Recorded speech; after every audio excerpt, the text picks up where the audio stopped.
Ngati nkhani imeneyo kuno kulibe, dziwani kuti nkhani imeneyo ndi yabodza. Takulandirani ku AMTV Malawi, kuchimake kwa nkhani zenizeni. Ngati nkhani imeneyo kuno kulibe, dziwani kuti nkhani imeneyo ndi yabodza. Takulandirani ku AMTV Malawi. Or latest 10:30. When I inquired about its endurance, fear gripped me upon checking the elapsed time between that time it took off and the time I inquired, and I feared the worst. When I came down to from the tower on my way to the aircraft, the then Deputy Air Force Commander, he was then Brigadier General Gandula, currently is the Major General, called me and informed me of the same. He advised me that we should take heart, we should go to the hotel and rest, as our mission was to proceed the following day. As we were approaching Kanengo from Kia at around 630 hours, I got another call from him advising me and the PIC to return back to Kia, get the aircraft, the MA600, and that we had to proceed to Chileka to pick some Air Force personnel who were to proceed to Mzimba for a search and rescue operation. We returned and flew to Chileka and landed back at Kia at around 1500 hours and proceeded back for the rest to the hotel. About the fate of MAF Tango 03. The fate of the aircraft, Alpha Fox 88 Mike, and all its personnel on board that crashed in Chikangawa General Forest remains a mystery to me. It was a heartbreaking point to learn the following day, the 11th of June 2024, after our second sortie around 630 hours, that the aircraft had crashed. Its crash site had been located, and it had claimed the lives of all the personnel on board, including the pilot in command, late Colonel Owen Louis Sambaroba, the co-pilot, Major Florence Rex Selemani, and the technician, Major Wells Jordan Aidin, all of whom were my esteemed friends and workmates. On June 12, we proceeded to Goma to ferry the last troops on our last sortie. We landed at Kia at around 1500 hours and secured our aircraft after refueling. We returned to Chileka on the 13th or about 10:00 hours. Personal experience with the Dornier 228 aircraft. As regards the history of the aircraft, I had flown on this platform for hundreds of hours, in excess of 400. It is what I could consider the safest and most comfortable aircraft any pilot would want to fly in. It does not compare to most of the aircraft that I've flown in before. A Dornier is an agile, high-performance, and aerodynamically stable aircraft. In the month of March 2024, I had flown on this platform, the exact one that we crashed, MAF Tango 03, on a VVIP mission with the former president, Dr. Lazarus MacArthur Chakwera, between 1 March and the 16th March. I flew with the same PIC, Colonel Sambalopa. I also flew with the then Deputy Air Force Commander, Brigadier General Gandula, as well as the Major General Ian Chirwa, retired. At no point had I witnessed or recorded any abnormality with this platform. My last flight on this specific aircraft was on the 16th of April, 2024.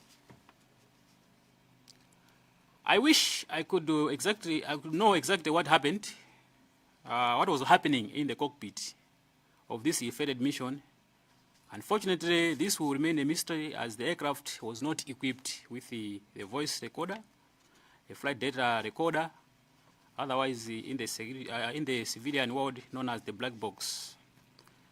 So to conclude, Honorable Chair, it is my submission that to this committee that I did not play a primary role in the planning and execution of the mission of the ill-fated aircraft because of the other assignments that I had. I was only getting updates from the workmates and reliable online platforms as the social media was overwhelmed, as the events unfolded. I sincerely submit, Captain Tani. Thank you. Thank you very much, Captain Ntani, for your presentation. It's been made very clear that you did not play a primary role, but you were conversant. You are conversant with the system, and you may be able to shed more light as well on any circumstances or events surrounding this trip. So with your cooperation, we would like to ask you a few questions. We are aware that we met you last time at the airbase, but you made a presentation to us which was not under oath. Today, we would just like to establish a few things from you. So let's start with the Sakasina, and then we go to Mwanza Central, and then there's Mayani. Thank you so much, Chair. Captain Ntani, good afternoon. Chair, the captain had indicated that he is okay because of the context of the information he is to share as an expert witness. He is okay in Ijewa. Permission to engage him, Chair. 2 or 3 questions in Chichewa. Captain Ntani, poyamba ndi tikupepeseni chifukwa cha kuluza anzanu kugwira nawo ntchito munjira imeneyi akutufiru yu umene mmayankhula muja. Komabe ndimafuna nditamva nawo ndiyambire pamene mwamalizira. Your submission bullet number 11 imene mwanena kuti ngakhale simunatenge nawo gawo pa tsiku limeneli koma ndege imeneyi mwayendetsapo kwa maola pafupifupi 400, and ulendo wanu omaliza udali pa 16 April umene munayendetsa ndege imeneyi ndi a President Opoma nthawi imeneyo. Ndiye mwanena kuti ndege imeneyi kwa inuyo ngati oyendetsa mwagwisa ntchito chizungu chonena kuti it was the safest and most comfortable one. Ndege imene inali kwa inuyo yabwino kwambiri yoti oyendetsa ndege ali sakufuna kumayendetsa. Ndicho nchete? Yes, I confirm. Chabwino. Ngakhale mwapitiriza onena kuti simadzoti mmene kunachika chani ndege mukutsogoloko mukadakonda mwadadza kuti odi anzangawa nthawi imene mwina kumakachitika ngozi imeneyi zinkatani, chifukwa choti ndegeyo inalibe cockpit voice recorder, inalibenso flight data recorder imene mwanena kuti anthu ambiri timayidziwa ngati black box, komanso ena tamva mambona ambiri mwinaso nimutitsimikiza kuti ndege yomweyo inalibe chipangizo chimene chimathandiza kuti itati yagwa ikhoza kupangidwa locate mwachangu ELT mbata General Airport. Mukuzana nabe kuti ndegeyo inalibe the most safest and comfortable one, opanda zimenezo? Yes, I can confirm. Chifukwa chona kuti ndege imeneyi ndoni ya 220 inali state aircraft. Ndipo state aircraft, I think kwa amene tikudziwa ndi katundu amene ndimagwisa ntchito ku military. Ndipo ku military ko pali zinthu zina zimene we are exempted kukakamizika kukhala nazo mu ndege. Ndikozonena choncho. Izozo ena anatiuzapo Chair kuti ndegeyo ndi yankhondo siyo inokhala ndi zimenezo, koma inuyo ngati woyendetsa ndegeyo mukuona kuti pa experience yanu ndi kuchiona mene chidachitikira 10 June mukuzonena belero kuti it was too safest and most comfortable one? Yes, I confirm. Because tikakamba nkhani ya safety ya ndege, tikukamba za mundege muja muli zinthu zimene manufacturer amazipanga kuti ndege iyi kuti ikhale yabwino kuuluka, it to be well managed ndi mapilot. Pakhale zinthu zina zake zimene amazipatsa zina kuti minimum equipment list. Ndiye pali kusiyana pa malamulo amene amapanga guide kagwiritsidwe ntchito ka ndege. Pali International Civil Aviation Organization imene yoyo inakhazikitsa malamulo ena ake amene amapanga guide kwambiri zimene amapanga anzathu achi civilian.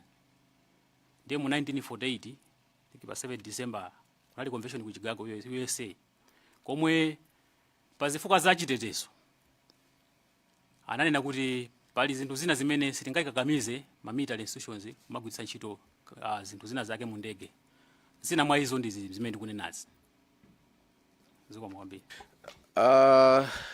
Chabwino, koma mwanena kuti ndege iyi kulendo malizira mudayendetsa VVIP President Obama amene ali ngati ineyo civilian siwa sisikali ngati inuyo. Ulendo uso idayinaso nda a Vice President sinsilikali.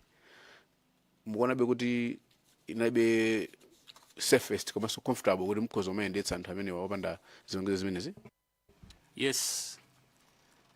Ndikhulupirira kumbuyoko panali requirement imene mabwana anaona kuti ndege chifukwa chona kuti initially was procured as a VVIP aircraft, was configured kuti ndege izinyamula president. Manufacturer anapereka option ku government ya Malawi kuti mu ndegemu tikanakonda mutayikamo izi ndi izi chifukwa chona muzipanga VVIP chani mission. Komano boma la Malawi linapanga chisankho chona kuti zimenezo zinazo sitiyikamo mu ndegemo. So ngati military pali anthu amene amayang'ana za nkhani ya safety ya ndege amene timati ma inspectors. Ataona kuti ndege iyi yagulidwa tikwisidwa ntchito tikozopitirira kumagwira ntchito amene ilimo kapena izi zifunikirabe kuti tipange.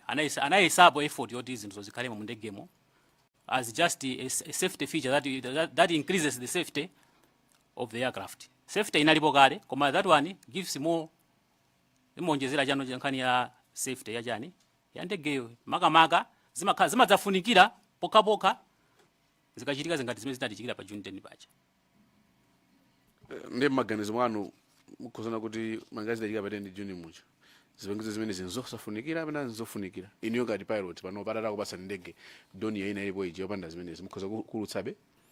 Ndege imene ndimakulutsabe before one ndine silikali ndine ngati expendable sindingadandaule kufa mu ndege imene ija pachiro yanga ndoti ndine expendable. Komanso mbali ina zinthu zondizofunikira imene ndanenera kuti zikhoza kutithandiza pa nthawi imene ndege ngati yagwa. Komano si chinthu chena kuti chingatilepheretse kuti zipanga operate because the nature of our job we operate under notice kwa mokakamizika ndi malamulo amene anakhazikitsidwa pa Chicago Convention. Chabwino, ndimawerenga page 1 nkhani ino ntchito ya pilot and co-pilot chiro magwira ku base operation kumapeto komunakamba kuti mapanga plani nkhani ya khale ma training ya kuzana ndi ndege kwakhala operations mission yoti mukagwire kupanga coordinate crew kapena anthu amene akatakwere mu ndege imene amene akuyendetsa ndege imene kuona nkhani ya zipangizo zonse andi makamaka munakamba pa nkhani ya mafuta. Then mafuna ndipite ku plate number 5 imene malongosola nkhani kuzana mutapita ku ATC Tower mutafusa endurance kapena kuti ndege imene ina mafuta ochuluka bwanji anakuza nene mafuta okwana maola okwana 4 mnaye ndi mantha mutaona kuti maola amene amakuzaniwo ndoti apitirira. Sindudziwa ngati mutandiyankhe ngati mungakwanitse pali anthu ena amafusa amalawi ambiri aja amati kambe nchicho tave aja kuti ndege ngati inagwa ena amati mwina mafuta nayo sakwana ena amati mwina kapena ena adapangamo siphon kwa mafuta. Izi zimabwera chifukwa chakuti ndegeyo ngati idagwa bwanji chifukwa chani ngati muna mafuta ngati msanapo mafuta chifukwa chani sida yake moto ade mwina iniyo ngati oyendesa ndege ikagwa ikapanga crash kuntunda mwina ngati muli mafuta akuti ndi kuti imenera kuti iyake moto. Magazano ndotani wakhe kapena what's your expert opinion ngati oyendesa ndege? Nkhani ya mafuta amene anali mu ndege imene ija anali okwanira kupita ku Nzuzu kuti weather yavuta kupanga hold for about 30 minutes kubweranso ku Lilongwe ndikutera chifukwa kuti flight between Lilongwe and Mzuzu takes about 50 minutes maximum. Ngati mwina kaweza kavuta nthawi zina mafika 1 hour, so let's say titauluka 1 hour, then we are coming back or mwina pamene pachapota tapanga holding ndi ya timazungulira zicha, timangozungulira mala modzi zicha chifukwa ndege yasingaime ngati gali moto lipanga paki hard brake kena kumapitirira iya timazungulira malo omwewo kuti weather ipange improvement kuti kuona weather yaipa kuja. Now 4 hours was enough kuti ndege ija ikanapita ku Mzuzu ndikupanga hold malo ena ake ndikulukaso choka ku Mzuzu kubwera kuti ku Lilongwe. Mwankani ya quantity ya mafuta amene ali mu ndege muja anali okwanira ndithu. Zotena kuti itali yagwa muli mafuta imene akuyaka Circumstances anda kuti ndege yagwa ndikuyaka amachitika kwambiri. Komano about that particular crash I will not say anything because kuna alibe. I don't know kuti chinachitika ndi yani mene muja. In fact ndapanga ndalika disclaimer choti ndikanakonda ikanakhala kuti zinthu zina alimo zimene zimatha kutidziwitsa ndege ikagwa. Koma ifoti muna alibe ndipo ovuta chifukwa it's a mystery kwa ifeyo. Chair zikomo kwambiri. Okay. Zikomo kwambiri Captain Henry Ntani. Ineso ndi kufusani mchichewa. Zambiri nzimene ayankhula kale mangofuna ndifusebe kutengera ndemanga yanu imene mwanena kuti anakufusani kuti experience yanu ndiyotani makamaka ngati pilot amene mwakhala mukuyendetsa ndege kwa nthawi yayitali komanso automatically timamva kunena kuti ndege ngati munali mafuta ikati yagwa imayaka. So funso linali pa experience, it's based on experience yanu ngati pilot, this pilot 2 imene munalibe kuti inuyo mmene mukudziwira this pilot panalibe kuti kodi nzotheka ndizoona nangeniyo maganizo anu. What is your comment on that one? As an expert on this subject matter, when it comes to ndege, in an inevitable situation where a crash is inevitable, in the pilot, I was trained, kuti I should go down with the minimum speed I can manage. When I'm about to hit the ground, I'll switch off the master switch. So that aircraft, I think those pilots, they tried their best. Actually, they should have been given some medals because tinapeza matopi ajanata kuyaka. Komano, I believe there was an inevitable crash, such that as the aircraft was about to hit the ground, the pilot in command or the co-pilot, whoever was flying, switched off the master switch and probably the generator so that we don't have any spark, any fires. Zimene zonse zimene maphunzira ngati ma pilot. Ziko mwambe. You still holding the floor? Or Yeah, you're exhausted? Yeah. Chair, I had exhausted the question because I'm interested in the last part.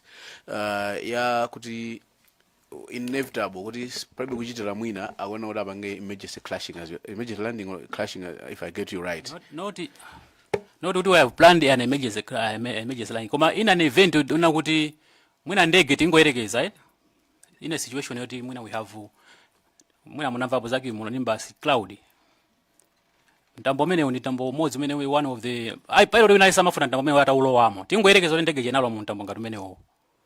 And that aircraft, you fight the aircraft such that you are pushing it down, ndege bayoka chifukwa cha mtamboja yupita mwamba tingoyerekezete. Then zafika poti you can't manage, ndege bafika poti mwina so simatheka kulamulika. You try to turn left, you kupita ku right. Ufuna ipite mwamba, you ipita basi.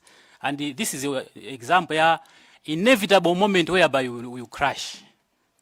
So pilot umanena kuti umaphunzitsidwa kunena kuti in this particular case to increase chances of survival ya anthu amene umatenga mu ndege muja, you switch off the journey, the master switch, and switch off the journey, the generator, so that there shouldn't be fire on the aircraft. I think that's what happened.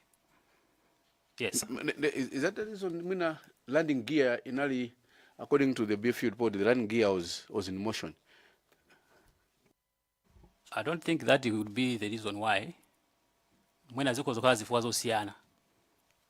Sindingadziwe chifukwa choti I wasn't in the aircraft, so it's difficult.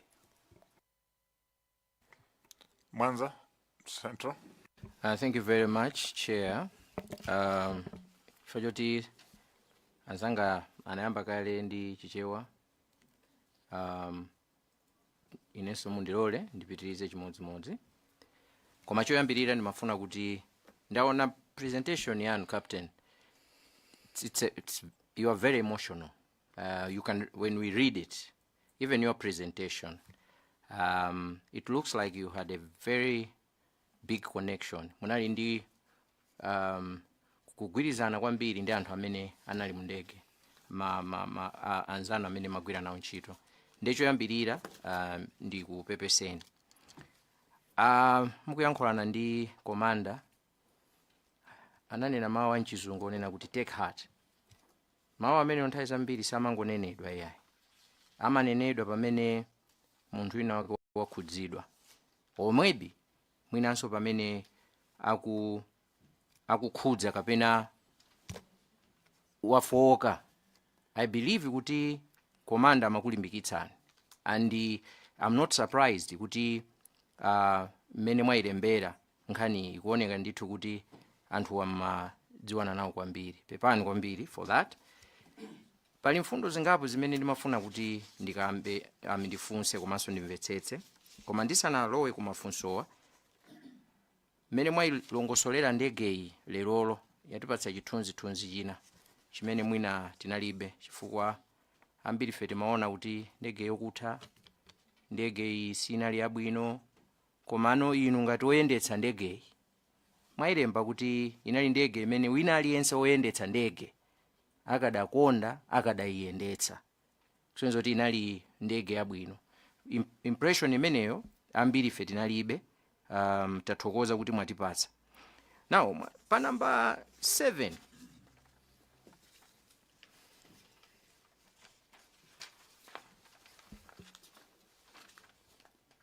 mwakamba nkhani yokuti ngozi iyi to you imakhalabe mystery, chinthu chimene sichimvekayi.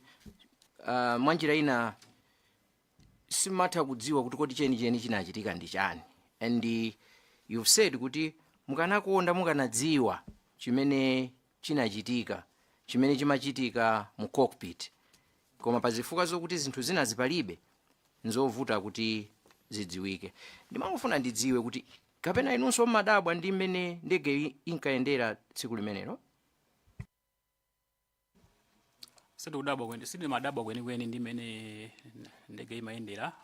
Mwina titawerenga ripoti la BFU kuti ndege inapanga manuva ina ake achilendo. Pamene popo pamene ndinali ndi idea kuti I think anthu ana kumandi weather yoyipa. Chifukwa ineso ndaulukapo luti imene ya Nzuzu kwambiri.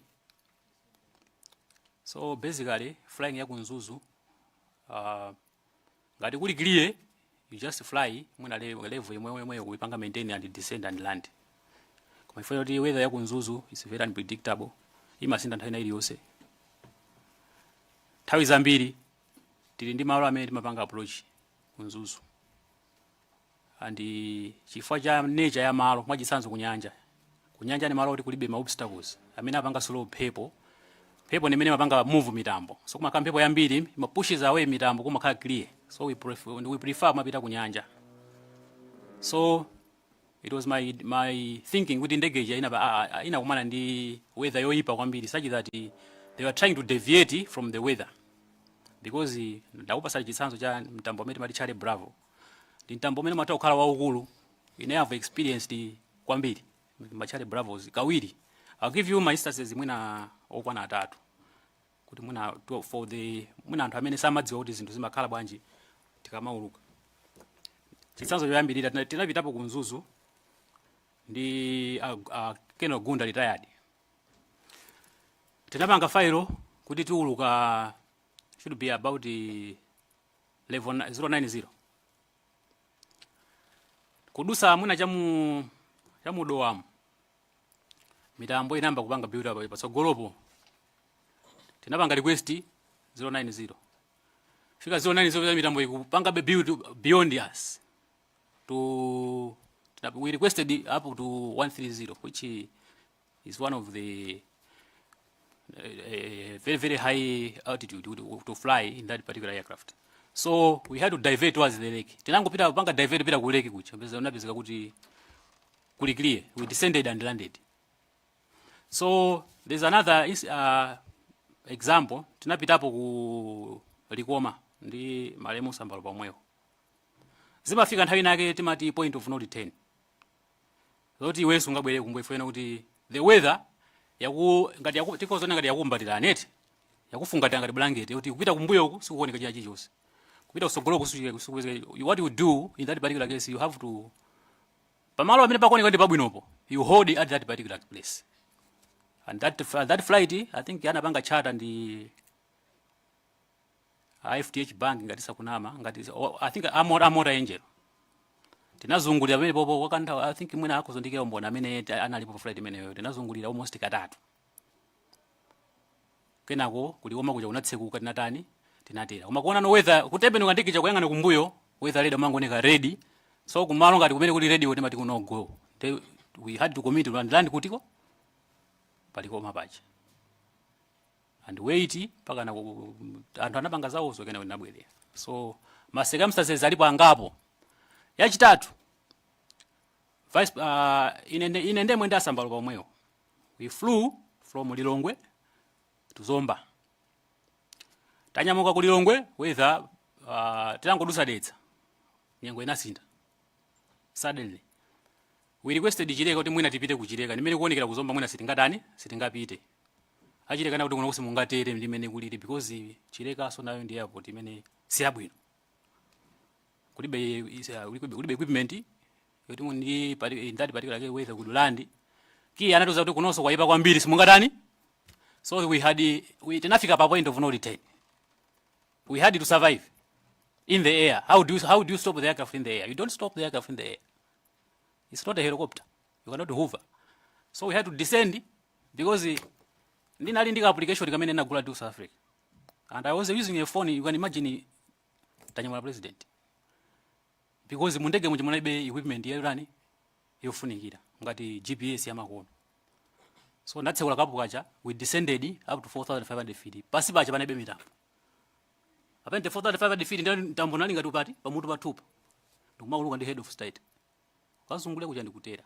So that's how I envision that flight. Thank you. Zikomo kwambiri. Ndi Asambalopa mukuoneka kuti mwauluka nawo kangapo and nyengo ngati zimenezi zikuonekanso kuti mwakumana nazo kangapo muli nawo limodzi mmene mumadziwira ukatswiri wawo pa nkhani yakaulutsidwe kwa ndege.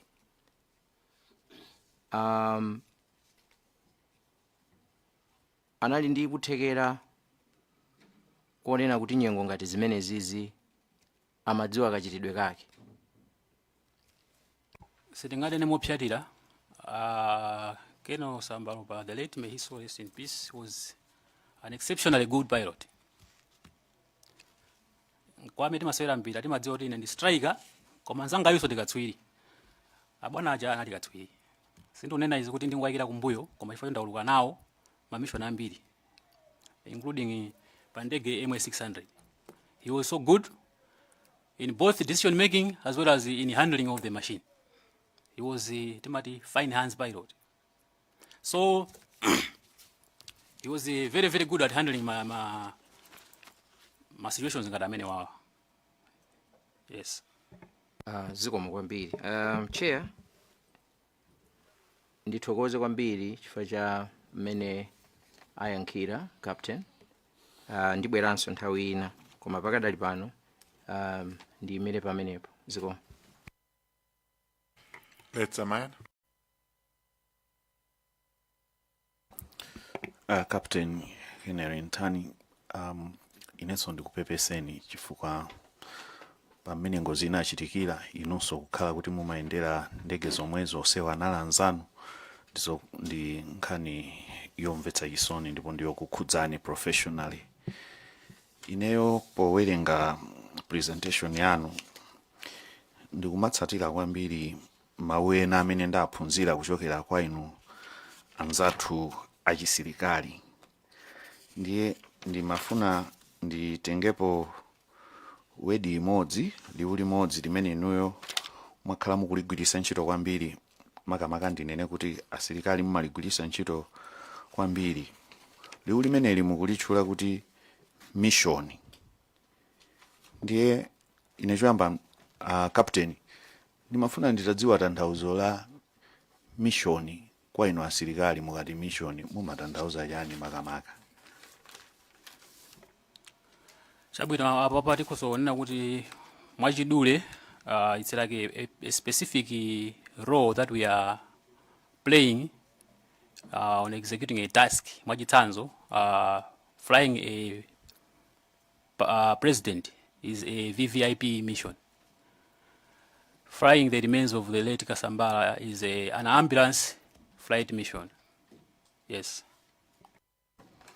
Sono ndimamva kunena kuti ku ame kwa asilikali mumayendera malamulo kuti mupite pa mission.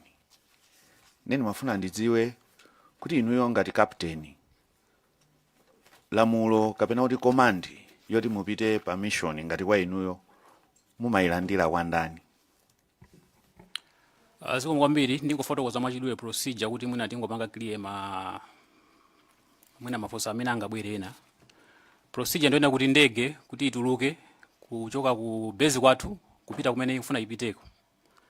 Timayenera kuti tilandire choyambirira operations order, transport order imene imapangidwa ndi imachokera ku MDF headquarters kudzera ku Malawi Air Force headquarters.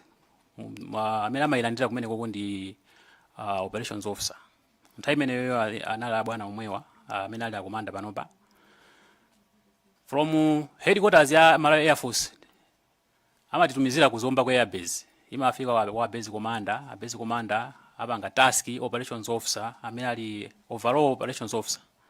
Then amapanga task mission imeneyo kuti kodi ndi mission yanji. Ngati ili youluka ndikuti apa apereka kuchani ku 76 flying wing kumene neyo nali operations officer kongoti mene nafotokozera nthawi imene pana alibepo. So amene anali operations officer nthawi imeneyo anapanga perform maroles amene kupanga. So that's the procedure amene ndege imatulukira. Ndathokoza kwambiri chifukwa mwandionetsa ndondomeko yonse kuti zikachoka ku mtunda kenaka zimakafika kwa makapteni amene atayendetse ndege. Neni mafuna nditadziwa kuti kodi ngati mmene experience yanu muli nayo ndikuganiza kuti mission ili ngati lamulo ndipo mukuyenera mukwaniritse ngati msilikali. It's an order. Ndi choncho? It's an order, yes. Then kwena so ndizani na no kusogolo kufa chona kuti pamakhala nthawi ina yake yona kuti you have to decide ngati we pilot amene kuona ndi ma factors amene ena yake mwachitsanzo tingati zati weather siku uvomerani kuti mupite mauza kuti bwana that one is a no go mission. Ndathokoza kuti mumakhangani mumanditsatira maganizo anga chifukwa ndimafuna ndidziwe kuti kodi mukamapita pa mission inuyo ngati captain mabwana akulamulani muli ndi ufulu ophwanya lamulo la bwana kunena kuti tikubwerera. Ndinafuna mwina mutangotsimikiza pamenepo kuti mission imene simuoneka kuti mwachita mwano kapena mwaphwanya malamulo anu ku usilikali kuti ifeyo tikubwerera. Ndipo kodi mutha kubwerera nkukafotokoza kuti tabwererako kapena musanabwerere mumayenera muperekeka report kuti kunoko sizili bwino ndiye tikuganiza kuti tibwerere. Ndinafuna mutasiyanitsa pamenepopo kuti ndimvetsetse. Bwana funa zikomo kwambiri chair. Bwana funso lanulo mendali mvesera. Basically nkhani ya flying order yakupeza pitani mupange mission yakuti amene wakupasa order ayo amakhala kuti ali mu office kulilongwe akumwati zoti kunja kuli bwanji sakudziwa. So basically tisanapange mission ngati operations officer amapanga konzati pilot apangaso konzati senior pilot asambalo pana senior pilot amapanga konzati bwana mmene tikuonera baba mission weather ikuoneka bwanji nde we inquire first nkhani ya weather ngati ikuoneka kuti is doable iyeyo senior pilot yo who advise ngati he is the one who is going to fly kuti iyi ioneka kuti this one is a go mission ngati mission yakuona kuti is no go mission amakana so nkhani ya kuti who determines kuti ndege ipite kapena ayi imeneyo ndi responsibility ya pilot in command. You are the final authority in the aircraft. It does not matter whether it's a president who gives you an order kuti tenti zipita huko. If pilot says I'm not going there, palibe sanga tsutse malamulo samanena choncho. Thank you. Ndimafuna kwakukulu chair pepani ndifuna ndimalizise pamene papa ndipamvetsetse kuti tiyerekeze mukupita ku Mzuzu mwaona kuti nyengo sili bwino koma mmene mmanyamuka ku Lilongwe kunali bwino chifukwa zija mwandifotokozera zija mukufotokozerana ndi masinyozi musadanyamuke koma apa muli mulengalenga mukupita ku mission kuti pamenepa mutha kupanga chiganizo kungobwerera panokha ndipo mabwana anu sakuona kuti mwachita mwana ndipo mwinaso bwana wanzeru akhozosangalala kuti wapanga chiganizo kuti ubwerere. That is iweyo because umakhala kuti wapanga judge ndi mene waonera situation. So mmene ndafotokozera kuti pilot tikati pilot in command, you are the in charge of the aircraft, the persons on board, their safety and everything. So it is you who is in the aircraft, who is surrounded by whatever weather there, whatever environment you are in, you make a decision. So we are trained to make good and sound decisions, especially in hard times, under pressure, and all sorts. Because basically, before we go to Kwinako, if we trained as a sirikali. Mwina ndifuse motere kuti kwa sirikali wose commander in chief chair, commander in chief timadziwa kuti ndi president. So mutakhala kuti mukuyenda ndi president ngati commander in chief chifukwa ameneyu ali pamwamba pa general commander. Ndiye commander in chief akunena kuti ayi ine ndikufuna kuti ndipitebe kumeneku inuyo ngati captain muganiza kuti nkhani imene mungaithese bwanji tingoyerekeza ngati ulendo mumanena mumapita kuzomba uja commander in chief atanena kuti ayi ine ndifuna ndikagone kuzomba inuyo ngati captain apopo ndikukamba za malamulo au captain ndi malamulo au sirikali ndifake ndikufunsa mafunso amene kuti ndimvetsetse kuti kodi ndegemo pamenepo inu mumvera lamulo la ndani la training yanu kapena la commander in chief. Ziko mwambiri fuso mwandifunsa alo ndikuyankhani ndi experience. This is a real life experience wati sono zingokhala kuti coincidentally zikuchitika kuti ndimauluka sonda asambala pa omweyo. Ku Mzuzu tinapita ku Mzuzu ndakuzaniza pa 1 ndi president anali ndizochitika kumeneko mpaka nakafika Kalonga kuntakataka should be pa Dwango around Dwango area kunachitika ma flooding. President kumene kuja anapanga chiganizo kuti I think ndipite ku Dwangwa. Akomanda tinaenda ulimodzi komwe kwa deputy kwa Air Force commander akandula tinaenda ulimodzi komweko. They had to make a quick decision kuti oda papa tipita kumene kukapena ayi. Kuti mission itapita ku mission so ina yatani yapezeka konko. Asambalo panena kuti I cannot commit kuti ndipite kumene ndi president. Ina ndi sirikali. Ndikozopita kumene kuja ndege kukatitimira tikaoneka ngati ndifesi tsiru.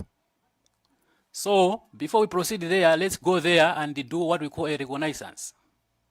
Pa usirikali timakafufuza kaye kuti malo amene mwina kule wa Maliwongo pakuoneka bwanji eti.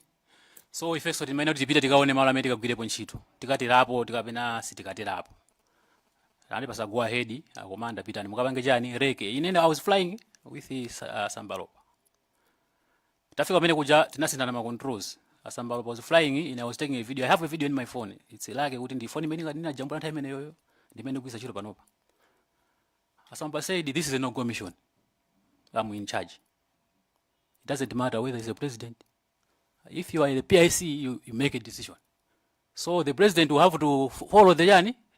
Zimene pilot wanena. So he advised kuti bwana kumene kumusatani musapite. A president anafunitsisa atapita. Panabweraso ndithu kandege kena kati kasukoma kanatera padwangwa paja. President anena kuti ndipitebe kumeneko. Ife ndi ma expert. Tinauza kuti president, it's not safe even to fly single engine aircraft. Ukukuzikana kha kuti nzotheka kuti Doniai ikatera. Ife koma we don't want to take a risk. Ndimeta paona malopo. This is a no-go mission. Mission imene inalephereka. So this is a very practical example of how timasepanga separate command ya usilikali ndi command ya ndege. I'm in charge. I'm a PS now. If I make a decision, bwana otanya milandu mfuna tipitenge timu tipite kwa kutoka kuti siku mene kusitipita. Whether siri bwino basi. Ndekuti abwanawo angovomera kuti azatani zachitika. Ndathokoza kwambiri captain kuti mwamalizisa kuti chiganizo chomaliza chimene chimagwira ntchito mu ndege ndi cha captain. Ndathokoza kwambiri chifukwa cha mmene mwafotokozera. Ndimangofuna kuti mutandifotokozerapo kali ukomaliza kamene mutaundiyankha kapena musandiyankhe chifukwa ndi technical word ya zoyendetsa ndege. Ndinamvetsedwapo munzowerenga ndi zina kuti ndiye chifukwa kuti munadzatchula za mitambo kuti nthawi zine matha kusokoneza mpaka na munthu ndege ulephera kuipanga control ndege kwanuku mukamayendesa ndege kuli liwu lina limene akuti zimagwesaso kwambiri ndege amayitchula kuti spatial disorientation. Ndenu pokhalanso opanga training mapilot sindikuziwa ngati liwu limeneli munalipezapo kapena ngati mudapezapo experience imeneyo kapena mukudziwapo zotani chifukwa ndinaona munatchulapo za mitambo. Ndi mmene munatchula za mitambo zinandikumbutsa za liwu limenelo la spatial disorientation imene ikuonetsa kuti ndi chinthu china chimene chimapangisa kwambiri ngozi za ndege. Cheya ine ndimalizire pamenepo koma captain wa atandiunikira pa kaliwu ndatchulako chifukwa anatchula za mitambo ndi zimene imatha kuchita. Zikomo. Zikomo kwambiri honorable through the chair. Nkhani ya spatial disorientation mwina kwa anzathu amene sakudziwa tikozoona kuti mwina kukanika kuzindikira kuti ndili pati chifukwa choti mwina malo mutu wasokonekera zimenezo zimatha kuchitika kwa pilot.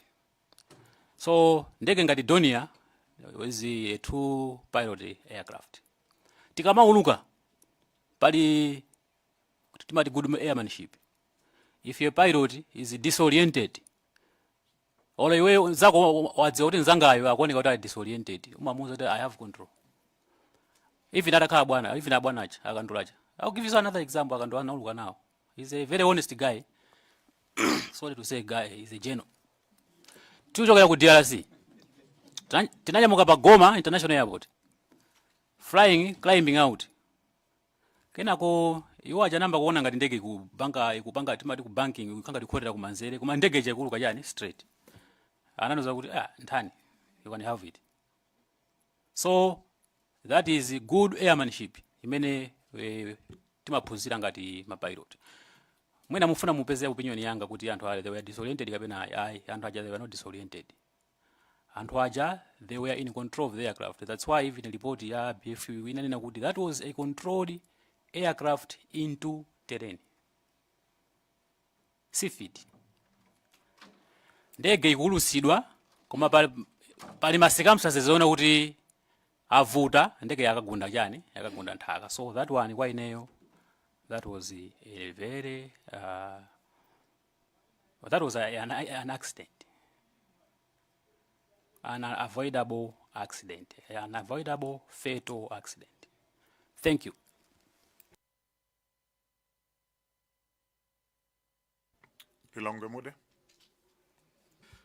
Thank you so much, Honorable Chairperson. I will ask just a few questions that will require it's like questions for confirmation, Chair. Thank you so much, Captain Tani, and zonse zimene mwatilongosolera. Ndikufusa mafuso awa chifukwa choti nnafusa so koma mwina nnafusa munthu olakwika.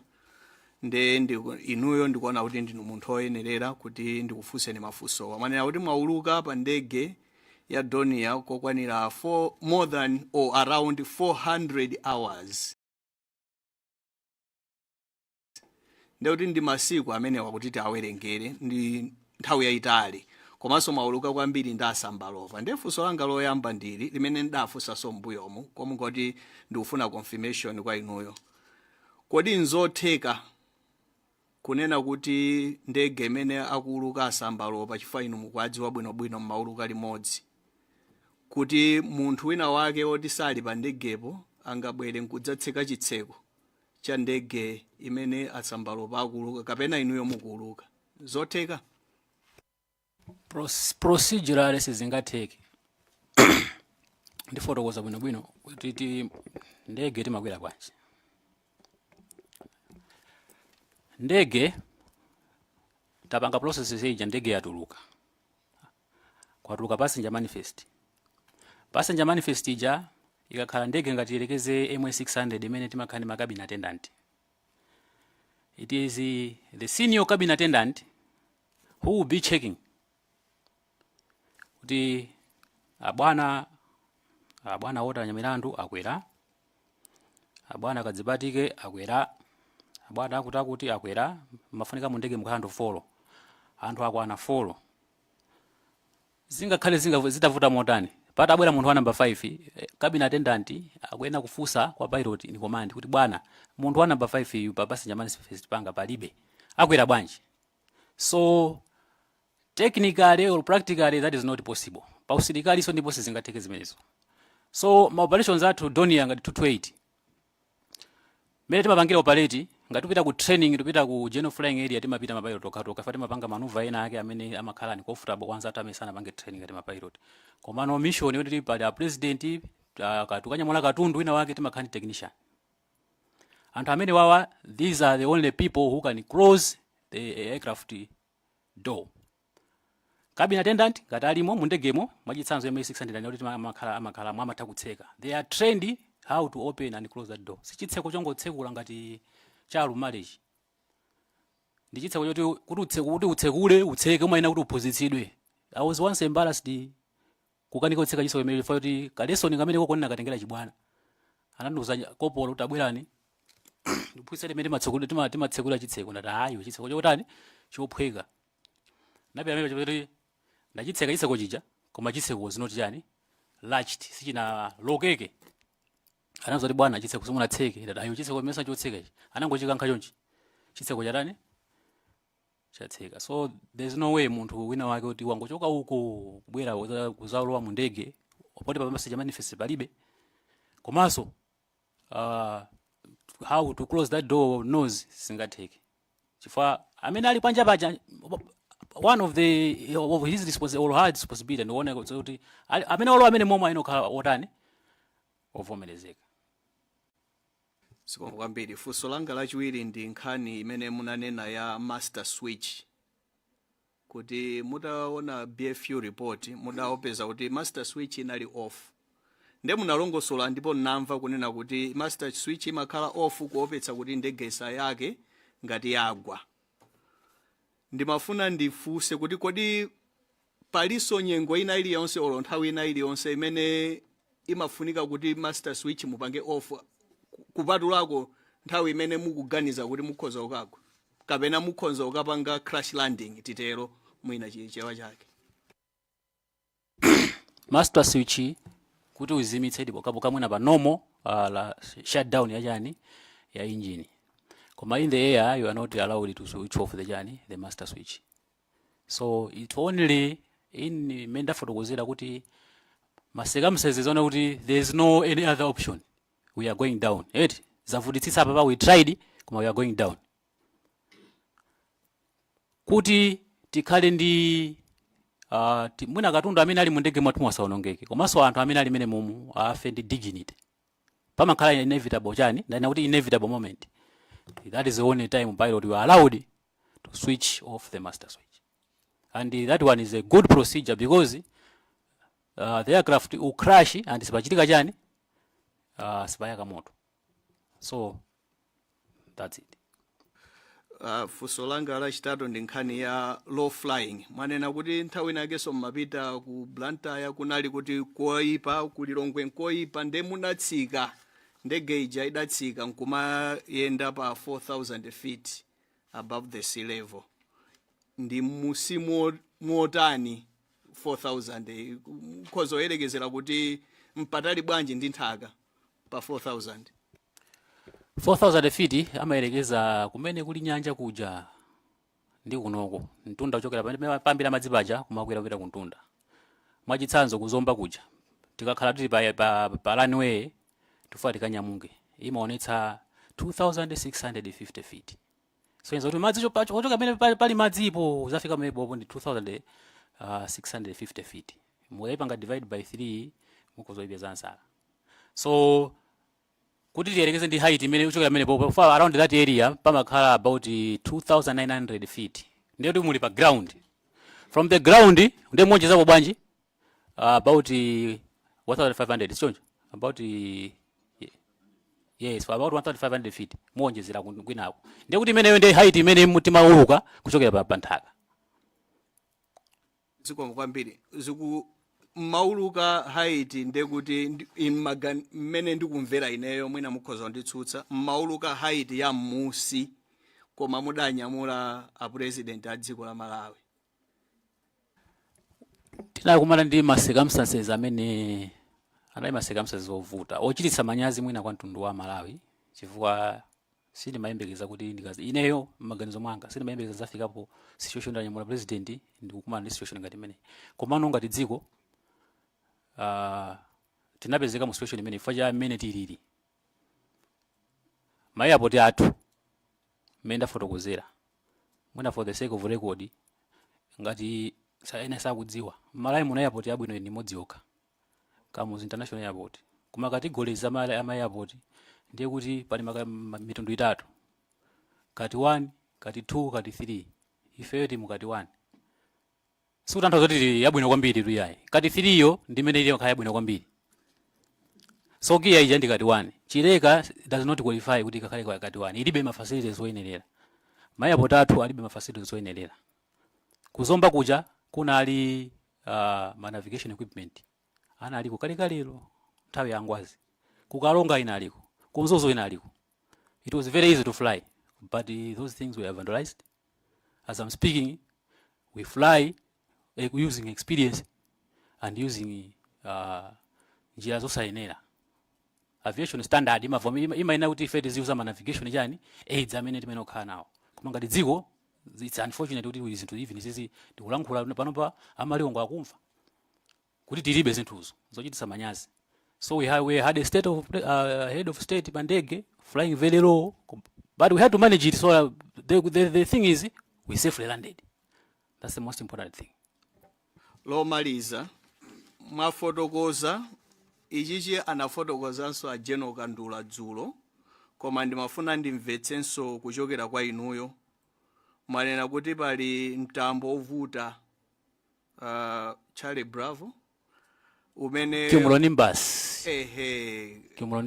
Charlie Bravo umene umachititsa kunena kuti umenewo musalowemo yayi ndiyeno malongosola kunena kuti mmaganizo mwanu ngati expert ngati amene mmayendetsa ndege kwa nthawi yayitali komanso mwakhala mukuyendetsa route imene yakumzuzu ikukuonetsani kunena kuti kunali weather yoyipa nde amathawathawa aloweko apa pali kampata kuchokapo kupita pena nkona ndege ija imangokhota chifukwa funso limene lili ndi Amalawi ambiri chifukwa chani ndege imakhotakhota ndiyeno mwalongosola ndamva Amalawi so amva ndiye ndimafuna ndimvetse komaliza kodi ndiye kuti weather ikhoza kuchititsa kuti ndege igwe zimenezo kwa amene tili mafoni amakono mulumbo bange Google weather the one of the factors zimene apangisa songozi kwambiri za ndege makamaka adverse weather an extreme weather zikomo kwambiri chair Zomba City South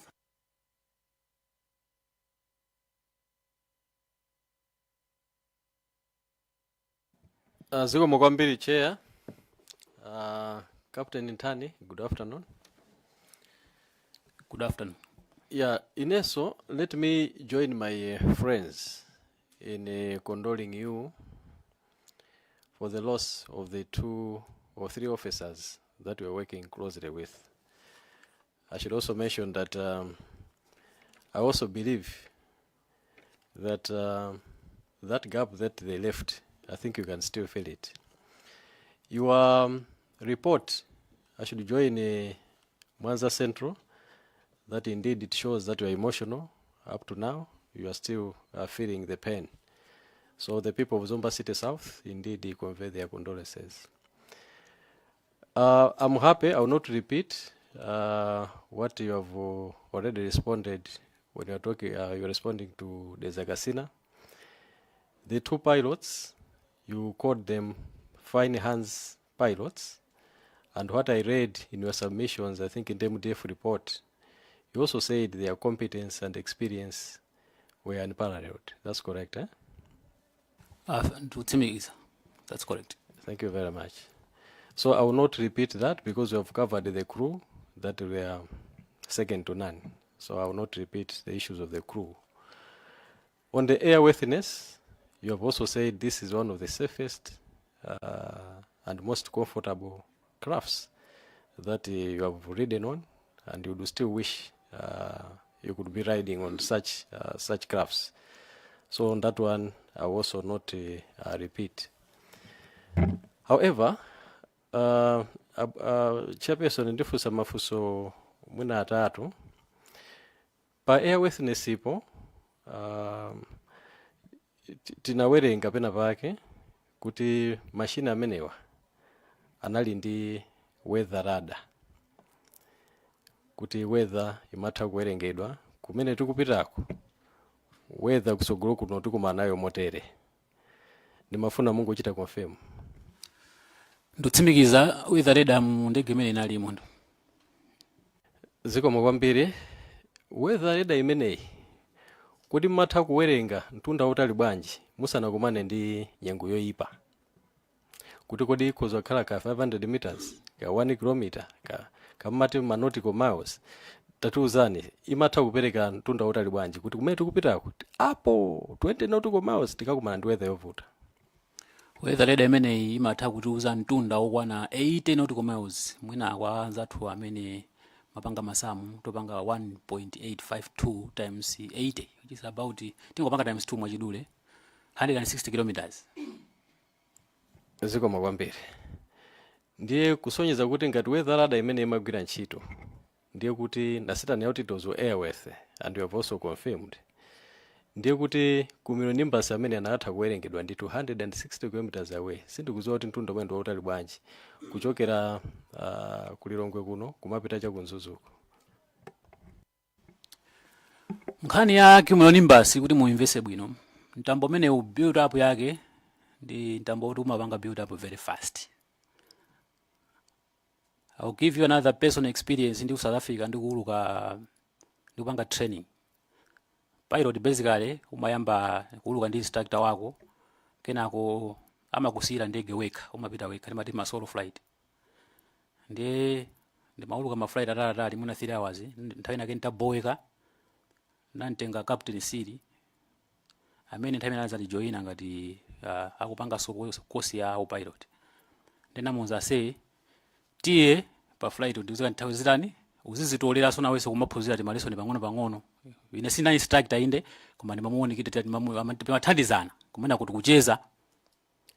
Weather tinanyamuka pa Vonderboom Airport Pretoria, timapita timene tipite towards Polokwane area kudzera ku Middleburg, mwina amene munga gugule munthu kozopanga track that route. Weather imene ndapanga failo inali weather yabwino kwambiri. A chief flight instructor knows the weather looks good, all the best, wende bwino.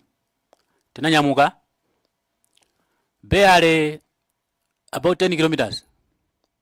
Kumbuyo kwanga mene choka kuja kunapezeka kuti kubwera chintambo timati chichale Bravo chicha.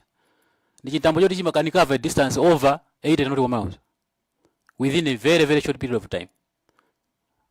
So 10 kilometers ndikuine nayo we covered it in less than 5 minutes. Peza kuti ntambo kumbuyo kwati warani watseka. So as a pilot we are trained to tizipanga quick decisions. I said I'm not returning back. I have to proceed because this one is a Charlie Bravo. Kumene kupita ko kuli mitambo imene because pilot umaphunzidwa ndiyo stamina umaidziwa kuti ntambo ndikulowa ndo ulukika. So I said okay, I'll maintain, I'll proceed. Because Chair, I think the explanations are, I think has made different examples, living examples. But I just wanted him to engage with me to answer my questions. The stories, yeah, we can give an opportunity, but I wanted you to take my line of thinking, if that is possible. Need to proceed. Thank you. So the weather radar is in the plane, and it can also forecast 160 kilometers. Of course, we know that it can build very quickly. Going back to Kenny Osambalopa, someone with competence and paralleled, do you think he had ever met such difficult conditions? Because you are very close to him. Can you confirm that this was not the first time probably to meet such severe bad weather? this was not the first time. Thank you very much. Thank you. So this is where I'm going. I want the chair to be aware that we are not dealing with any other captain. From his testimony, his experience and competence was unparalleled. I think this is what he said initially.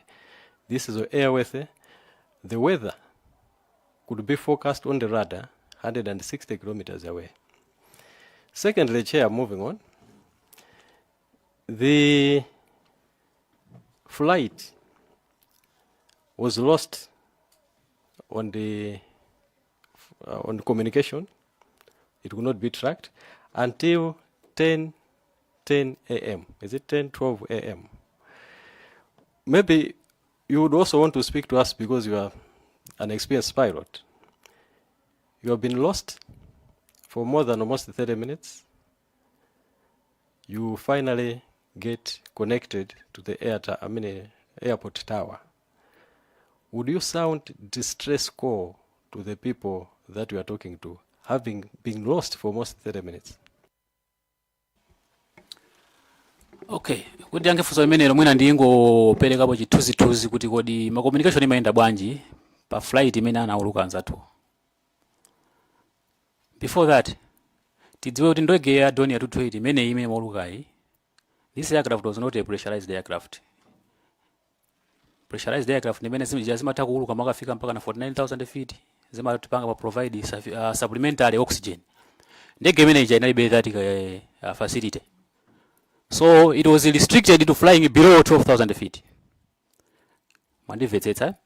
Now, between Chairperson, I still want a simple answer. Yes. At 12 minutes past 10, these guys were lost of contact.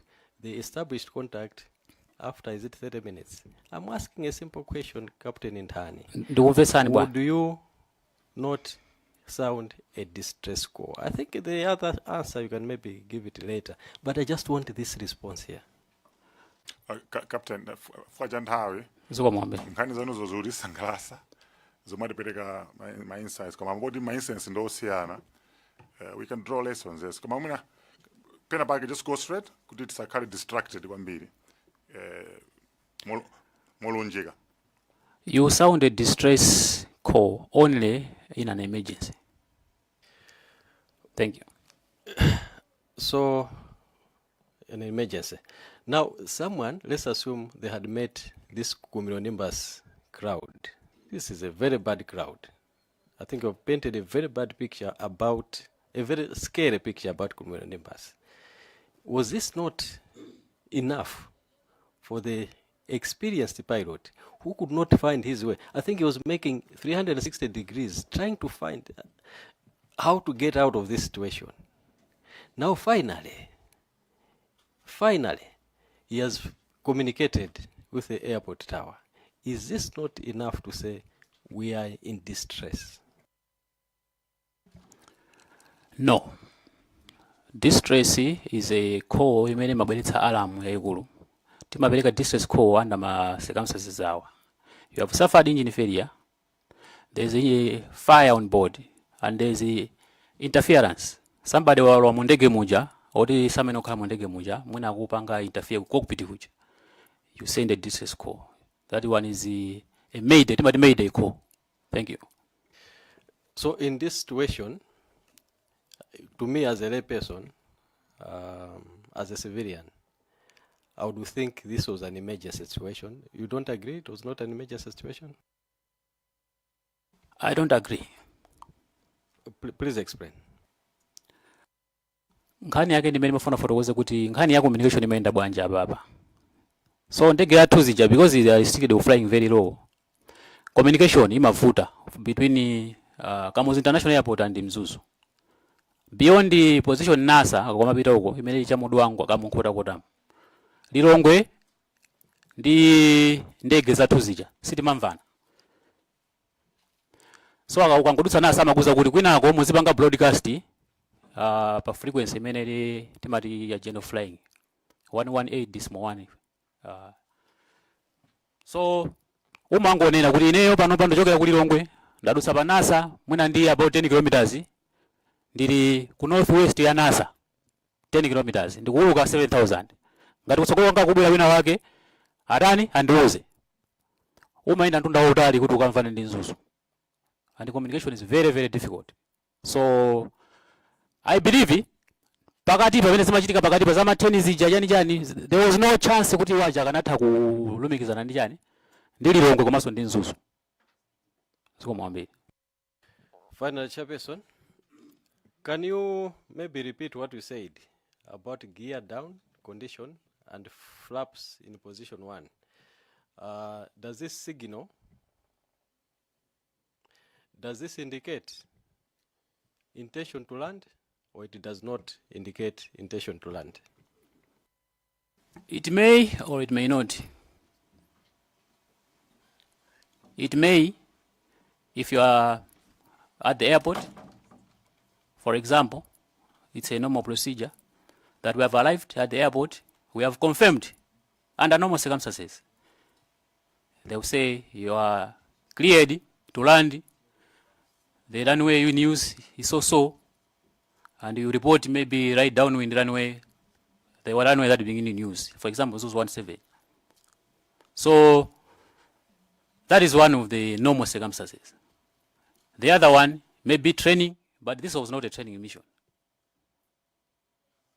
It could be maybe you try to slow the aircraft down because the aircraft doesn't have brakes. It doesn't have speed brakes. The speed brakes that you could engage is gear. Gear gives a lot of drag. So you slow the aircraft, you fly it at a manageable speed. And you orbit there, you wait for the weather to clear, you proceed or you come back. Thank you. So finally, Chair, does this mean also this is part of the mystery that you mentioned on page 1, to say you don't know what was happening? Because I think we should not forget, you have said this remains a mystery to you. Everything else that we are saying is maybe we are supposing, because we don't know what happened, but we are supposing. Was this a gear down condition, as well as flaps in position 1, one of the mysteries? For sure, that is something I cannot explain, because I don't know what was happening. Thank you very much. Yeah, I'm getting there. So Colonel, just before this naiwale agent in Kenya weather. Report imene munalandira ndakuti weather inali hazardous. Weather sinali bwino. Mungati kufotokoza kuti sinali bwino mwa mtundu wanji. Because weather imasiyana ndizambiri mbiri kali weather nganyengero sili bwino ndizambiri. Nali mvula, anali mashawa, anali mitambo, anali mafogi. Sindu kuziwa bwino bwino. So apapa pakutuluka nkhani zambiri sapano za kumene nimbasi. Nde kubweraso anthu ambiri amafotokoza kuti visibility sinali bwino, samaona bwino for inali foge. Ndi mangofuna kuti mwina amene anapereka report yo anapereka report yoyenerera yoitambasula weather mene inalili kuti landing imakanika inali ya mitambo kapena ya mvula kapena ya fog. I think it was now we're report yo kani ya visibility anakamba kuti visibility was bad. I think ninavesedwa aposo kuti anapanga report kuti on the previous flight they encountered the turbulence, but on this particular day weather inapanga improve, so they were hoping kuti weather imene anadutsa mu mamawa pobwerera adutsa so weather yomwe. So I'm not sure kuti zinakhala bwanji kwinawo. Thank you. Zitokhala combination. Yes, it may be a combination of both visibility and turbulence. Zambatonda? Thank you so much, Chair. Naneso ndiyambe ndi kukupepesani for the loss of your colleagues. May their soul rest in peace. Chair, ndimafuna kuti mwina kupangira umbali yopeza information tingokhalabe pa page imodzi kuti Captain, zonsezi mukunenazi mukunena using your opinion as an experienced pilot with 400 plus hours. Koma nthawi imene zimachitika zonsezi inu kunalibeko. Mafuna mungotsimikizira chimenecho? Yes, ndotsimikizira. Imene ndi opinion yanga. Zonga mbiri. Then mafunanso pamene tikupereka chithunzithunzi mwina ndifunse kuti mwanena kuti this Donia 228 Tango 03 is the best in your view yoti aliyense any pilot would want to fly in that. Nimafunanso mwina tikhaye ndi reference kuti mwina ma members of this committee mwina angakhaye ndi chithunzithunzi cholakwika kuti mukupanga compare ndi ndege ziti kapena mukupanga ndi ndege zimene mwalukapo eni onokha kapena general kuti tingokhala pa page imodzi. Ndikukamba za ndege zimene ineyo ndinaulukapo. Okay. Otherwise titati tiyerekezere this Donia ndi mwina ndege ndingoyerekezera mwachitsanzo Boeing ya Air Malawi. Would you think Boeing ya Air Malawi ndi Donia ingakhale more comfortable for a pilot ndi it? Yeah, certainly Boeing will be better than a Donia. Chair, mafuna chimene chimongo chekona ndi mmene inalili kupangira ma members. So muli pomwepo. Yes. Chikhala kuti akumititale mweni makobiri kuti mugule ndege ina. Mukunagulabe Donia 228 kapena mukunagula ndege ya mtundu wina? Basically ndege of course inapangidwa pakanthawi. Pano pakapangidwa ndege zina za makono, even better aircraft. So we would always want to fly nice and a better aircraft. And very modern. Chair, mafuna kuti tingoona kuti tikamati extremely a good aircraft tikupanga compare ndi mwina within his experience. Koma ndingopitira pang'ono kunena kuti kungotsimikizira ndege imeneyi inali ndi ground proximity system komanso terrain avoidance system.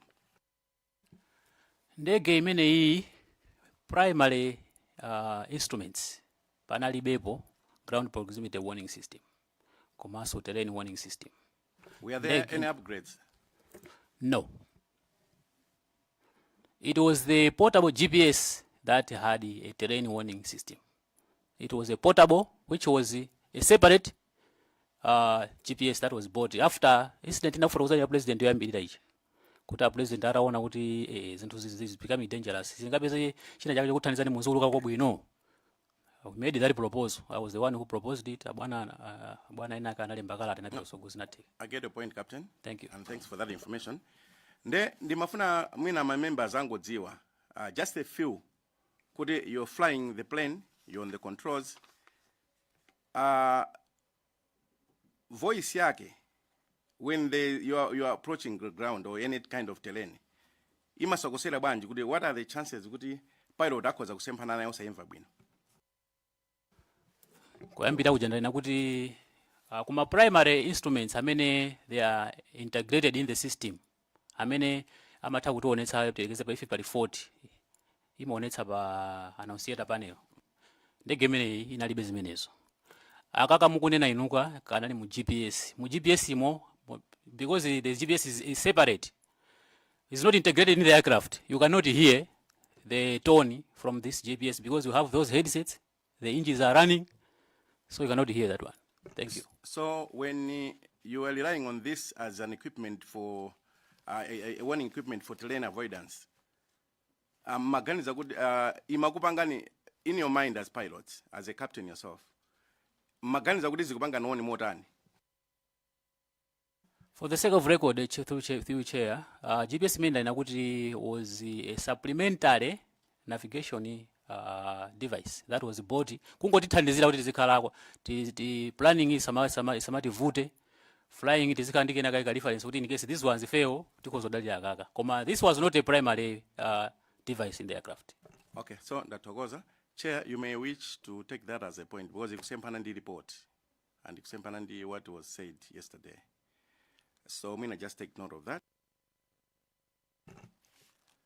Ndimafuna so mwina kuti tikhale pa page imodzi.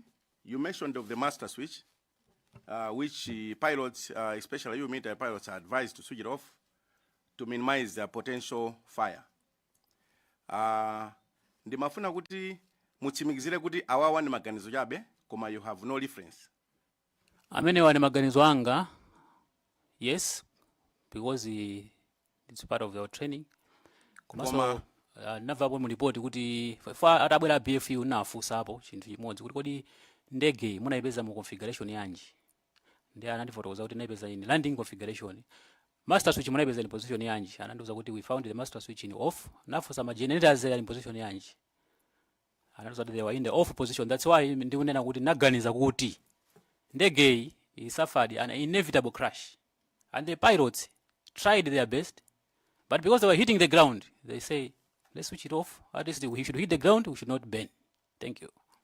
Okay, so Chair, I wanted good, I think because somewhere when we go into the other phase, I'm sure I will get evidence of that because somewhere it was mentioned that there are pictures of the same. Kwa mnafuna ningo josa itunzi yonena kuti zinali in that position, maka kuti mwina ma members ako mita ango zoa kuti mungu nena maganizo koma sikuti zinali choncho. Or manango ozida koma sikuti zinali choncho. Na kundi maganizo anga amenewo. Zongwambire. Tikale supplementary. Yeah, ningo toka mpambasula. Akufotokoza ati iwowa abwera kunoko ngati operations officer. Ndeza ngochitika kuti noti kukafusa mafuso angati pilot. Yes. Someone's yawo imene abwera iwowa abwera ngati operations and training officer. Panthawi imene yoyo. I have chair questions on the same. No, nimangofuna nimalize. Thank you. Okay. Kusonza kuti mwina mafuso ena azikhala overboard kuti ayanke akanakhala pilot kuti ndege imene anayiyendesapo ndimene pena pake tingwamvesesa kuti autichitira bwino kuti akutiyankha koma akanakhala ena akanati ini masamu ndi ankathera apapa zimene zizi bwanji tikanasira nthawi ya ndegeyo manimvesesa iti so ndizoona ati kuti akukamba opinion yawo mangofuna nditsimikize pamene popo. Ndathokoza. That's why kwambira kujanwa nafusiratu kuti tingokhala pa page imodzi kuti all the coming questions let's kuti we are on that basis. Chair, ndikunena zifaja perception imene ingapite ku committee. You may need to understand me. Hello? Okay. So mwina ndingo funsako kuti pamene tikupanga wind up munanena kuti mmapanga so training was it? Yeah. Planning? Training, yes. Okay. So mwina just taking advantage of your being here today, do you know any kind of or rather, how do you keep your records? Like, I don't know if you're the right person to answer maintenance aspects or no? No, that maintenance. Okay. No, there's someone who does that. Oh, okay. But I guess you keep your records after any kind of training as copies of the same? Yes, yes. Thank you. I think, Chair, for now, let me stop there. Thanks. Supplementary, Chair. Let me take his hand up. Do akasangaza, then I'll come back to you, Vice Chair. Zikomo kwambiri Chair, popereka mpata kwa anthu akudowa kasangadzi kuti afusepo funso. Poyambirira ndaona kuti nzofunikabe kuti ndizipanga declare ndikakhala kuti munthuyo ndikumudziwa. Captain Henry Ntani ndikuwadziwa. Kuwadziwa kwake nkuti tinakhalapo kwa zaka zingapo limodzi mu hostel imodzi Mbewa hostel ku Chancellor College ndiye ndikwadziwa moteromo ndimaganiza kuti mwina ichichi muchidziwe ndisanayambe kupereka mafunso anga. Chair ndili mafunso awiri. Funso loyamba ndilokhudzana ndi kuyaka kwa ndege. Chifukwa nkhani ya kusayaka kwa ndege imene inagwa ku Chikangawa ndi nkhani yakuti Amalawi akhala kuyikambirana nthawi yayitali. Ndiye ndimafuna kuti inuyo mwina mutitsimikizire kunena kuti mmaganizo anu mutaona kuti ndege ija sina yake inuyo mukuona ngati kuti chinachitika ndi chani. Limene ndiwe funso langa loyamba.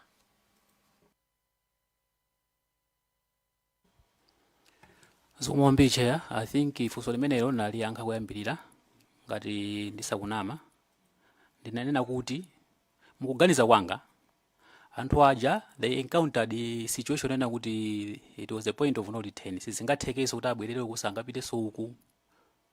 Yet in that event where you were crashing, because I don't know the circumstances they were in, and you are going down, it's better. It's advisable kuti ndimafuna kuti mwina muzifotokoza kwa mchichewa kuti tive bwinobwino. Okay, chabwino pepani. Zina zimavuta kufotokoza mchichewa. Ndifakena ndilankhula zonse zichichewa ndi chizungu. Nanena kuti ndikuganiza kwanga anthu amene aja anafika pa mulingona kuti palibe chimene tingachitireso mwina. Zativuta, we are going down. Tikutigwa. So kuti tisayake, kuti ndege isaonongeke, kuti mazathu asaonongeke. Tifaa tikagwa baba engine zikulaya ndi power on tiyaka. Because sinanga imakhala ndi spark. So spark ni mafuta ziyaka. So they put the master switch off. That is maganizo wanga. So ndinayo zinali choncho. Because I don't know, I was not there.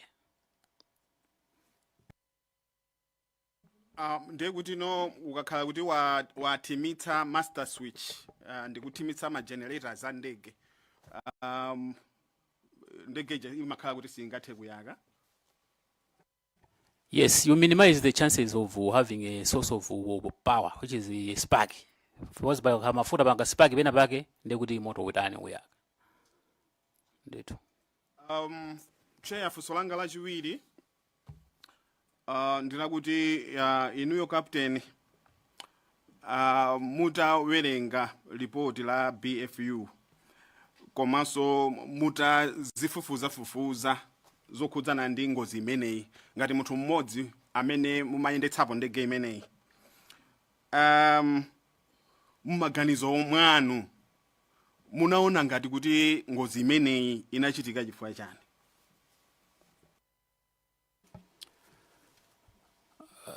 Sindingadziwe kuti inachitika chifukwa chani. Ndaperekapo kale maopinion angapo nkhani ya weather kuti mwina weather nimene inathandizira kuti ngozi imene ichitike. So koma zenizeni zimene zingachitika nthawi imeneyo ndipovuta kuti ndinganene kuti zinachitika zotere. So imene ndi opinion yanga. Sabwireze kwambiri kwa nthawi. Che Unzonzi and no Mulanje North sana ankule to patseni mpata. Okay.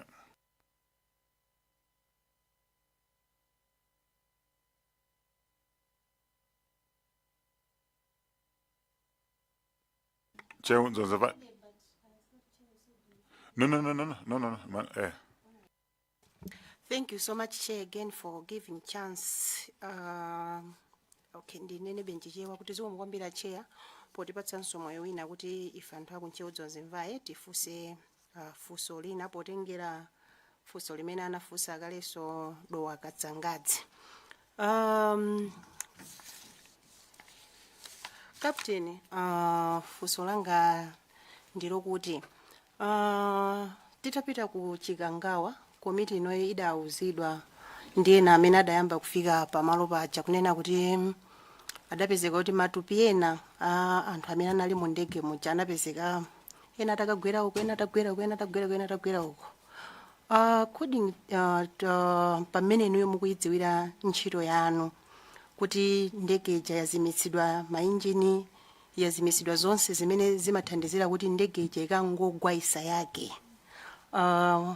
Mungayifotokozere motani komiti ino kuti kodi experience yanu ndi yotani pa itachitika ngozi ngati yomweyi kuti mwina anathimitsapo zipangizo ngati zimene mwafotokozera zija. Experience yanu ndi yotani kuti zimachitika motani ikamagwa ndegeyo, matupi amatha kutulukamo kapena zimakhala bwanji pamenepo? Zikomo kwambiri. Mafuna ndapempha Honorable Ncheudzo Zimvaye foso labwino kwambiri tisalitambasule vanu fa kuli fezi ina ya ndege matupi anapezeka bwanji tidzafunanso iwo tidzafunanso ndi mwina mutatikomera mtima kuti lizayankhule pa nthawi imeneyo. Ndikuziwa zambiri ayankhula komano kumatupi ndi zina ndi zinazo bwanji tidikire kaye. Chabwino cheya. Ndathokoza. Zikomo kwambiri. Zikomo kwambiri chair. Captain naneso ndi join anzanga popereka ma condolences mene mnaluzira azinzanu komanso fuko lonse la Malawi makamaka mene njira imene zinachitikiramo. Ndiyeno ndikuonanso kuti mwanenanso kuti zina zimene ukamba baba zambiri nzongonera kuti ndi opinion, chizungu change kuti we can only speculate.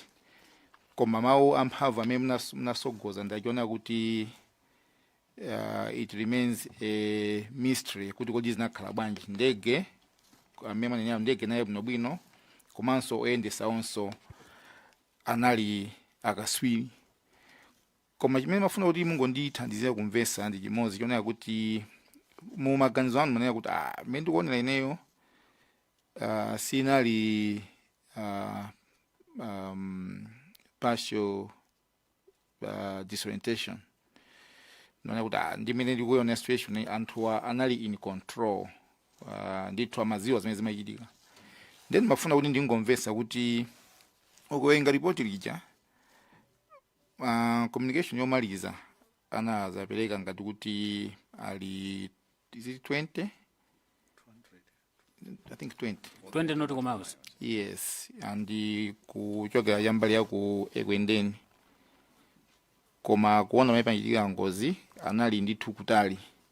Mungathe kulongosola kuti kodi ngati anali in control zinatheka bwanji kuti lankhule malo osiyana kwambiri ndi kumene amayankhula kuti anali pa nthawi imene amapanga communicate. Zikomo kwambiri.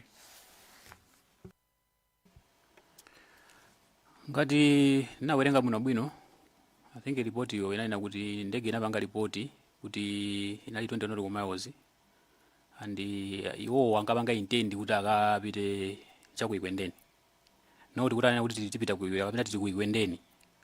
So ngati zinali choncho, it's possible kuti chifukwa cha kumene kuti communication imavuta between Nzuzu and Lilongwe. Mwina iti sisanamvetse. Koma ndege pamene inagwera was approximately 20 nautical miles, about 40 kilometers from Nzuzu. Thank you. Chair.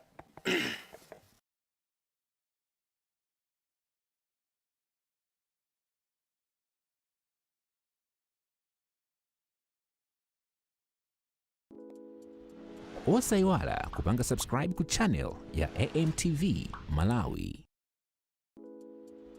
Osayiwala kupanga subscribe ku channel ya AMTV Malawi.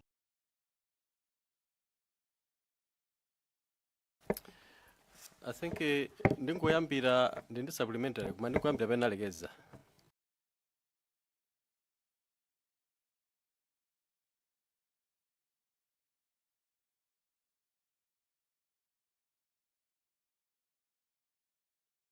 Iyo kunzuzu kumva kwake maganizo mwake mwina anageza kuti wamva kuti ali ku north of chani Nzuzu.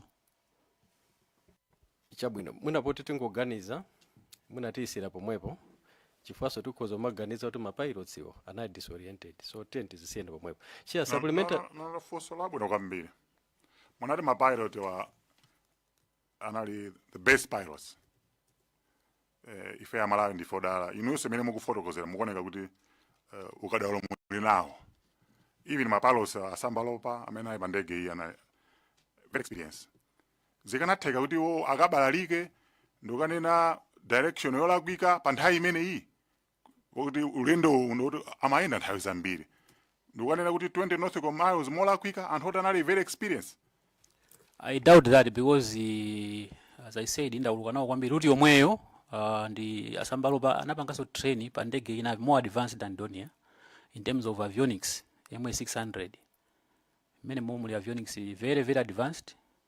So this one made ka GPS kamene yamapanga use ngati ka secondary reference ko kanali kwena kuti much easier to use than that one. So that kama onetsa position and direction kuti panopa tili position E. There was no way asambalopa kanena kuti ite ndi ku north pamene wali ku south. Sisi kana take. Zikomo kwambiri chair for that. Ndino supplementary yanga mwina ikuzana ndizomba Thondwe.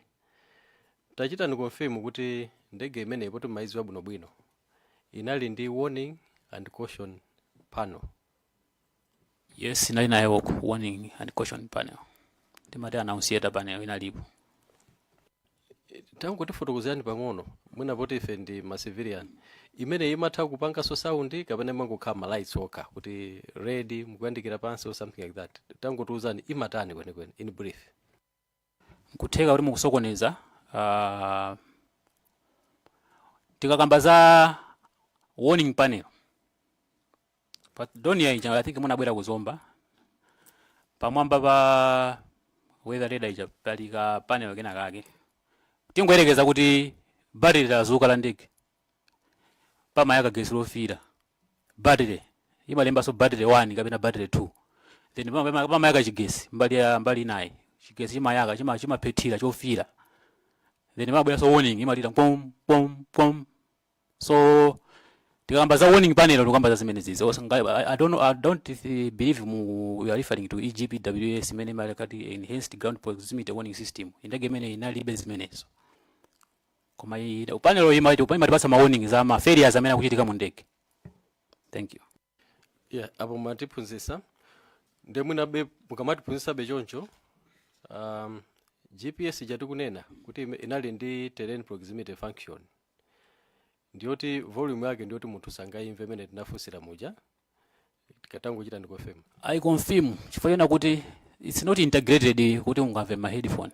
Thank you.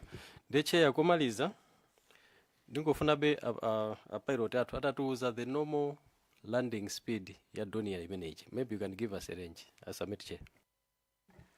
Landing speed ya Donia ya normal the about 90 knots, which is about 180 kilometers per hour. So Chair. Yes, Mwanza Central. Thank you very much, Chair.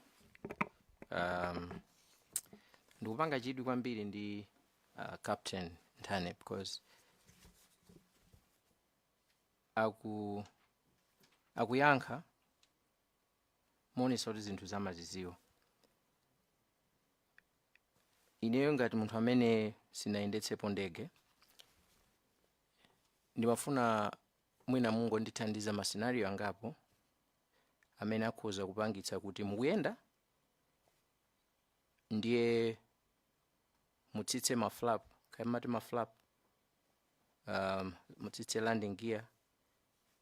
So muife ngati mwina amene timakwera ndege timaona kuti zimachitika pokha akakhala kuti mwina ikuyandikira pa airport akakhala zazikulu zija timamva china chake chimalira ngati zina zake zatuluka pansipa. Titabwera kuzomba kuja munationesa kuti zimenezo zinali zotsitsa. Ndine mangofuna kungomva kuti kodi pakhoza kukhala mwina ma scenario ngati ati amene akhoza kupangitsa kuti ngakhale suli pa airport komabe mwina zimenezo zitsike muzitsitse.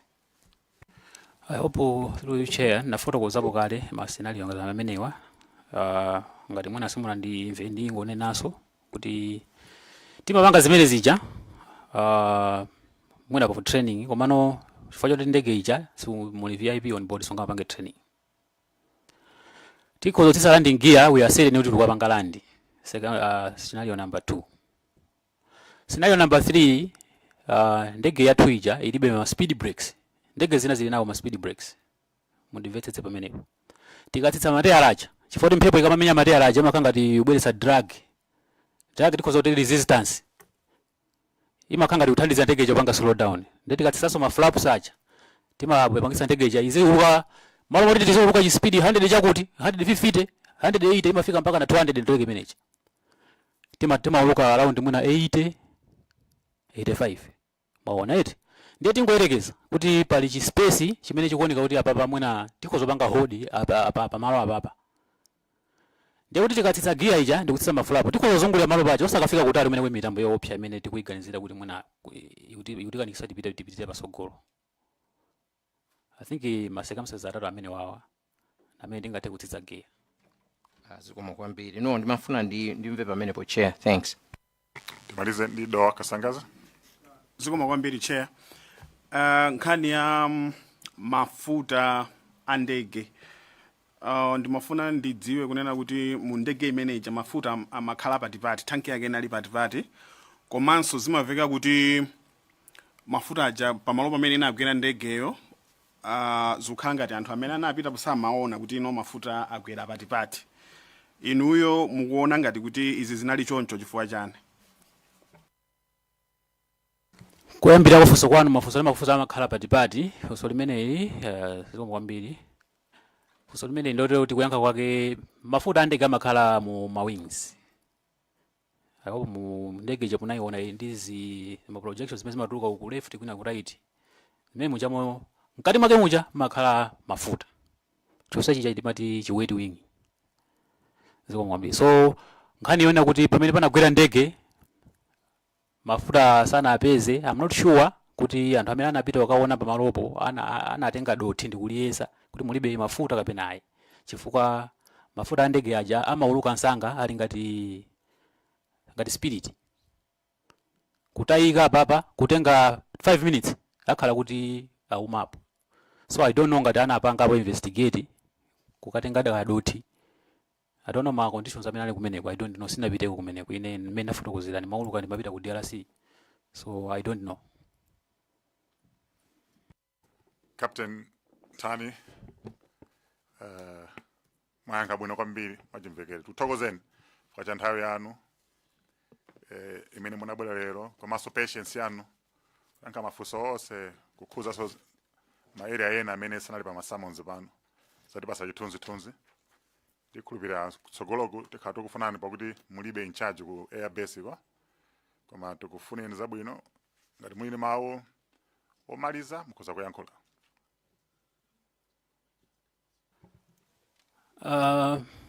Mawu anga omaliza ndona kuti ndingokupempha kuboma komanso kwa inu anthu amene mapanga ndale kuti ma decisions akuluakulu amene tikamapanga mwina ogola ma assets amene amati ma state assets tiye ndike kunzeru kwambiri chifukwa chona kuti security ya dziko ndi chinthu chofunikira kwambiri. Zikuoneka ngati dziko lathuli nkhani ya security sitikuyikira kunzeru because mwachitsanzo mmene nafotokozera nkhani ya scenario yoti kutenga president pa Donia mukuluka musi it's risky. Why can't we buy better aircraft for the head of state? Why can't we buy better aircraft for vice president? Ma ministers azikwera ndege zabwino. Why can't we upgrade our infrastructure? The demand ya ndege imene inaliko ku Air Force kuja. It was because dziko lathuli pano mpaka dali pano. Nzochititsa manyazi ndikulankhula izi pa air anthu akumva ku amaliwongo.